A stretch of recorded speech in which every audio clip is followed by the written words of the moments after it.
Hi guys, welcome back to another live trading series. Today I'm going to be doing a few quick trades and then hopefully giving you a small update on some of my positions. Taking a look at Air Canada, I ended up closing this one out. I did a 4-week position, so I think like 30 days to expiration. I closed it out with 7 days left, so 3 weeks in, I made 823 US out of a possible 1167. I'm going to be opening up another one for another 30 days, hopefully expiring around September 18th. So let's do that right now. So if we take a look here, I ended up opening, I sold 9 out of a possible 30. I didn't get filled on the rest, but hopefully I'm going to be doing the rest right now. So if we go Air Canada, let's choose, these are all the expirations we could choose for Air Canada. So I'm going to be going 30 days out. I'll be choosing the $15 strike. And now take a look here, we'll do 21. Because I've already done 9 contracts, I'm going to be doing the remaining 21.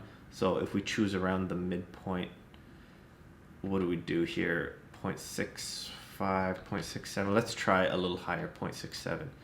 So I'll be making 1,400 Canadian here. I'll update once this gets filled. Let's take a look at any other positions we have. So here my Air Canada one, August 21st, there's only $4 left, so I'm going to close this one out. So I sold this covered call because I have 200 shares of Air Canada. So let's go here. Let's close at 0.3. So $3 buy to close. What else do we have? Aphria. There's only $3 left here and a week left. So we'll close this one out as well. Closing 10 contracts. Let's try 3 cents. Buy to close at $3. Fine. Bank of America, this one's sitting fine. Fastly, we're in the money. We're out of the money here. We're pretty much losing. We'll get assigned here, no big deal. Neo, $5 left. I might close this one out as well and roll it. Let's go $4 here, buy to close. SLV, this one's breaking even. This one's expiring today, so hopefully it'll expire worthless. Space, nothing to do here. TD, it kind of moved against me. I bought it at $29 a contract, and it's at $112. Oh, so here we got filled on Aphria. So let's open another 10 contracts of Aphria. We'll be doing the $7 or $8 strike for a month from now. So here we'll see what the premiums are. We'll be doing a covered call. Right now it's at $6. Let's do $7.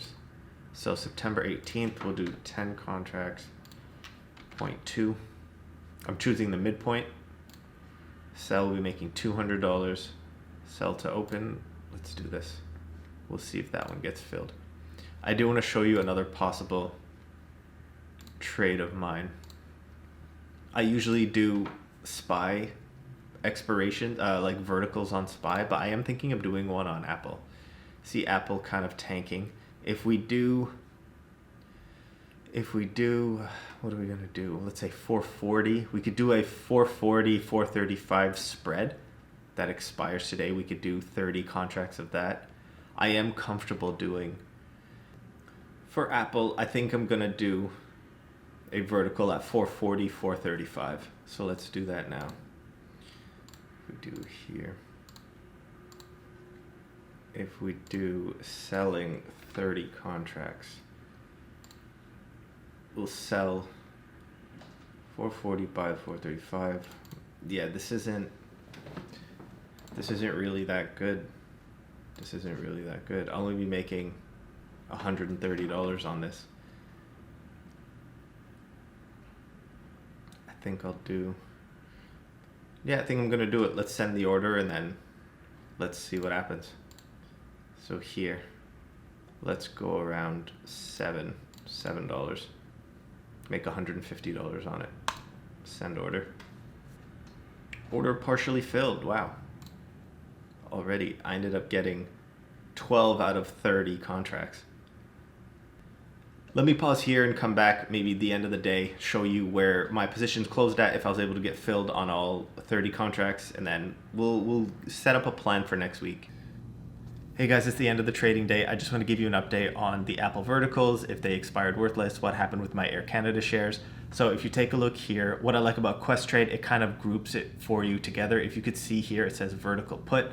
So I sold the 440 put and I bought the 435 as protection. I did 30 contracts. It ended up getting filled in 2 portions. So I think so like my average shares looks a little weird. This is a little incorrect where it says this is still worth $2, but it is 7.45. Apple ended up trading at, where was it? Let's see. Apple 4.59. So obviously it didn't come near any of my strikes. These expire worthless. I made around $200 just on these Apple verticals. My biggest thing, if we take a look, this is the update on my cash secured puts. I should be making around, let's say, if we calculate everything. Here it says 2,388. I'm not sure if you could see it. This is what is uncovered. This is what hasn't closed yet. If I show you everything that has closed, I could be making a potential $4,000. So what I've closed so far, 1632. This is in US dollars. What I have open around 4,666. Again, I'll give you an update week to week, maybe every other week. I feel like these videos, there's not too much learning. These videos aren't as entertaining. I just want to show you examples of live trading. I want to show you examples of verticals that I do. Verticals, I feel like I can make 3,000 to 4,000 a month just doing that. So these, again, my cash secured puts. I have some covered calls here. I don't make much on the covered calls, around 700 a month. These are my real money makers. And then some of my speculative ones is the Apple verticals, which I don't put here. I'm going to show you guys one last time. Apple verticals, it's my first time doing this. I usually do SPY verticals on day of expiration. I wasn't comfortable with any of the premiums. I wasn't comfortable with where SPY was going. Like if I show you why, take a look at today. So I usually make a decision by 10 a.m. But if you look here, it's trading above and below VWAP. It wasn't really picking a direction. And then let's say it did pick a direction. You see here how it's going above VWAP, it's going above previous day close. And then end of the day, somehow we get this massive drop. So it drops from 337 to 335. Again, I probably would have picked 334, 333 as my short strike. But I just wasn't sure where it was going to go. I didn't feel comfortable trading SPY. That's why I went with Apple. And I'm pretty happy I did. The premiums are a little bit better. It has higher volatility. If you see here, it has around 32. It was 32% volatility compared to, I think SPY was around 9%. But yeah, that's all for today. It was a good week. I'll probably do an update on Monday if I'm opening up any other positions. I might film another live trading on Monday for my SPY expiration, because SPY expires Monday, Wednesday, Friday. So I might do one of those. I might do 2 of those. Let me know if you don't want to see too many of these live trading videos. I might cut it down to just 1 a week. This one is 2 a week. These aren't as learning heavy. It's not as learning intensive, but I think it might be interesting for people to follow along. So let me know if you want to see more, if you want to see less. I will be doing a portfolio update on my long position, so not options, just on my dividend portfolio, just to see what happened there. So tune into that. Let me know what else you want to see. Let me know if you want to see any other trades. That's it for today. Thanks, guys.